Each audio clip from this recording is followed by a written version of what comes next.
Assalamualaikum warahmatullahi wabarakatuh. Nama Meli Rahmawati, NPM 2101011055 dengan kode AA047G. Video ini ditunjukkan untuk memenuhi nilai dari mata kuliah Akidah Akhlak yang diampu oleh Bapak Dedi Wahyudi dengan berjudul Iman kepada Hari Akhir. Yang pertama yaitu pengertian hari akhir. Hari akhir atau hari penghakiman mungkin merupakan hari ketika alam semesta dibebani dan dilenyapkan, yang mungkin merupakan tanda akhir dari kehidupan dunia yang menuju kehidupan yang tidak berkesudahan mulai saat ini. Mengakui pada hari akhir berarti mengakui dengan sepenuh hati bahwa dari kehidupan di dunia ini akan datang. Keyakinan akan adanya hari akhir akan memberikan kelihaian atau dampak sangat besar dalam kehidupan manusia.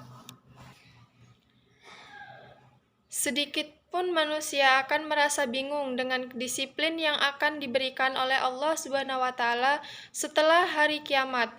Hal ini akan membuat individu terus-menerus berhati-hati dalam bertindak, akan terus meningkatkan amal perbuatan di dunia. Berdasarkan penjelasan di atas, pencipta menyimpulkan bahwa hari besar akan terjadi pada akhir zaman. Dunia dan isinya, sehingga orang-orang di kehidupan akan kembali dan mengumpulkan beberapa waktu. Baru-baru ini Allah SWT sebagai akan untuk pembuatan di dunia. Hari penghakiman adalah awal dari kehidupan yang tak henti-hentinya. Kiamat itu adalah premis untuk mulai mengetahui kehidupan sejati. Quraisy Shihab berpendapat bahwa hari kiamat kecil adalah berlalunya individu dan hari besar adalah kehancuran alam semesta. Segala sesuatu di alam semesta ini dipalsukan dan binasa. Tidak ada baik yang datang di dalam lautan atau di luar angkasa yang tetap masuk dan lolos dari kesalahan. Saat itu tidak ada yang selamat. Semua mati. Tidak ada yang dibersihkan. Tidak ada yang tak henti-hentinya kecuali Allah saja.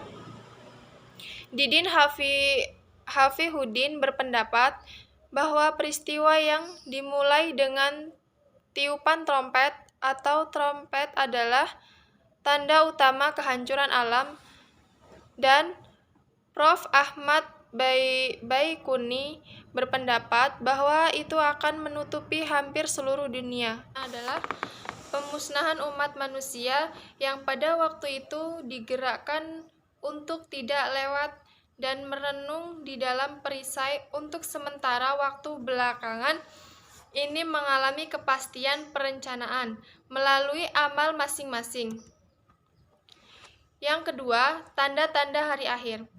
Tanda-tanda kiamat kecil diantaranya yaitu banyak tanda perbuatan kecil adalah pencemaran nama baik, pembunuhan liar, orang-orang yang pada waktu itu senang melakukan hal-hal yang hina dan keji seperti perselingkuhan, mabuk, berjudi. Mereka tidak malu untuk berbuat jahat dan memang senang jika hal itu dilakukan transparan. Jumlah itu ditolak dari informasi yang saleh. Banyak orang suka memakai sutra dan menipu dari emas.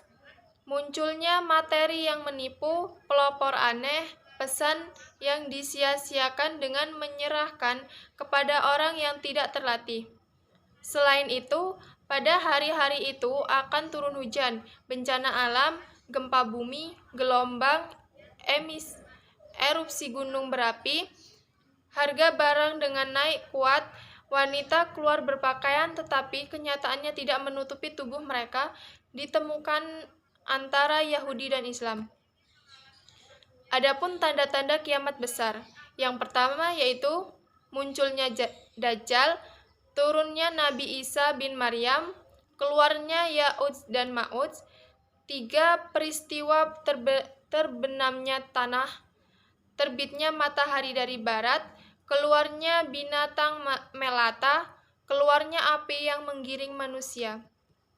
Materi yang ketiga yaitu surga dan neraka. Surga dan neraka yang telah dibuat oleh Allah Subhanahu wa taala adalah makhluk yang tidak berkesudahan, yang tidak akan mati. Bagi para penyembah yang pendosa dan tidak berhubungan dengan Allah, maka dia akan dimasukkan ke dalam surga setelah hukumannya di neraka ditutup. Sementara itu, orang-orang yang ragu dan musyrik akan tinggal di neraka. Selain itu, para penyembah mereka tak henti-hentinya berada di surga.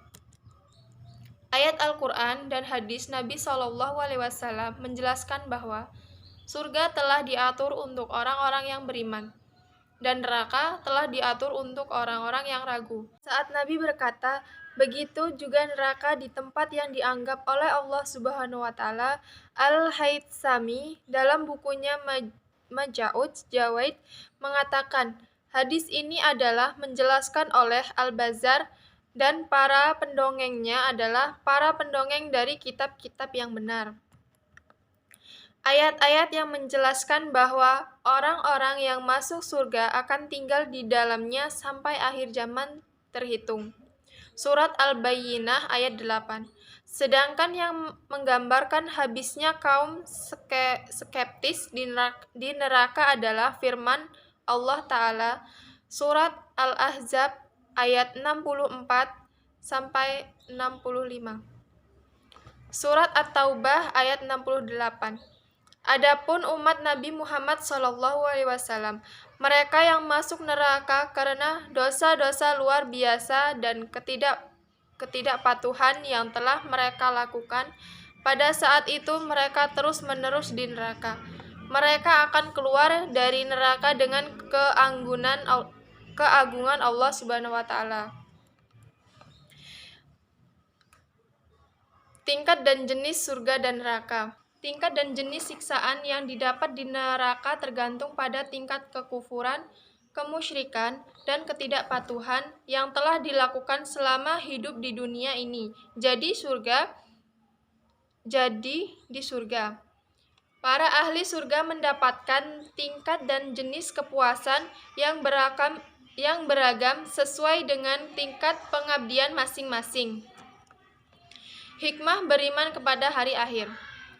Berusaha menjadi manusia yang agung selama hidup di dunia, bertakwa secara khusus kepada Allah Subhanahu wa taala, pemelihara dan beramal soleh kepada individu manusia. Kesadaran individu muslim penutup dunia sebagai kehidupan dasar dan sebagai tujuan setiap muslim yang hidup di dunia. Menetapkan arti penting percaya diri di hari-hari terakhir dalam perjalanan agama Islam, karena dengan menginginkan hari akhir, seorang akan diajar dan berusaha sebaik mungkin untuk memenuhi segala perintah dan pelajaran Allah Subhanahu wa taala. Karena ia tahu bahwa ia tidak melakukan perbuatan-perbuatan besar secara fisik atau akal yang luput dari pencatatan dan perhitungannya kemudian dalam waktu yang ditentukan dari sekarang.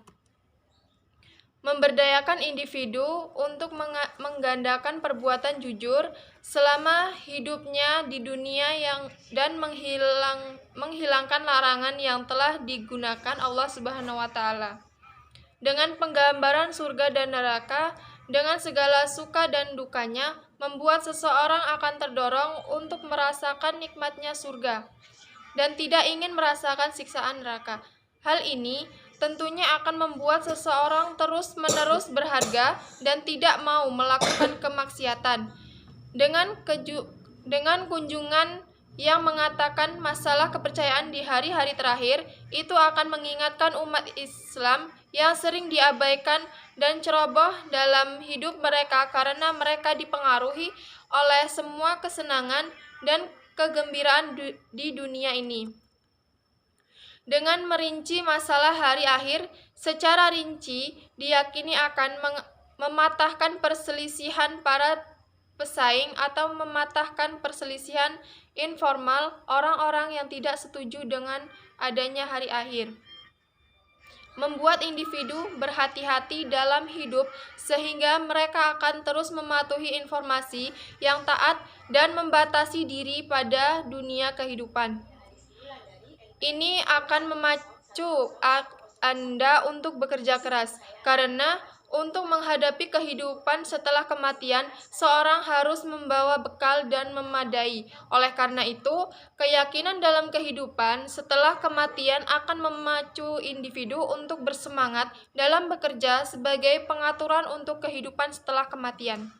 Memperjelas alasan hidup manusia sejak hadirnya kehidupan setelah berlalu membuat manusia memiliki alasan yang jelas dalam hidup. Artinya, semua hal yang terjadi selama hidup di dunia ini akan diganti oleh orang yang meninggal. Ajarkan orang untuk menghafal, dalam mengatur, untuk memprediksi, dan mempersiapkan diri untuk jangka panjang. Artinya, kehidupan setelah kematian dapat berupa kehidupan masa depan yang harus diatur sebaik mungkin. Sesuatu yang lain, kehidupan masa depan akan buruk. Oleh karena itu, keyakinan dalam kehidupan setelah kematian akan mengajarkan individu untuk terus mempersiapkan yang terbaik untuk kehidupan masa depan, bukan untuk kehidupan setelah kematian, tetapi terlebih lagi untuk jangka panjang kehidupan di dunia ini. Demikianlah yang saya sampaikan, kurang lebihnya saya mohon maaf, saya akhiri. Wassalamualaikum warahmatullahi wabarakatuh.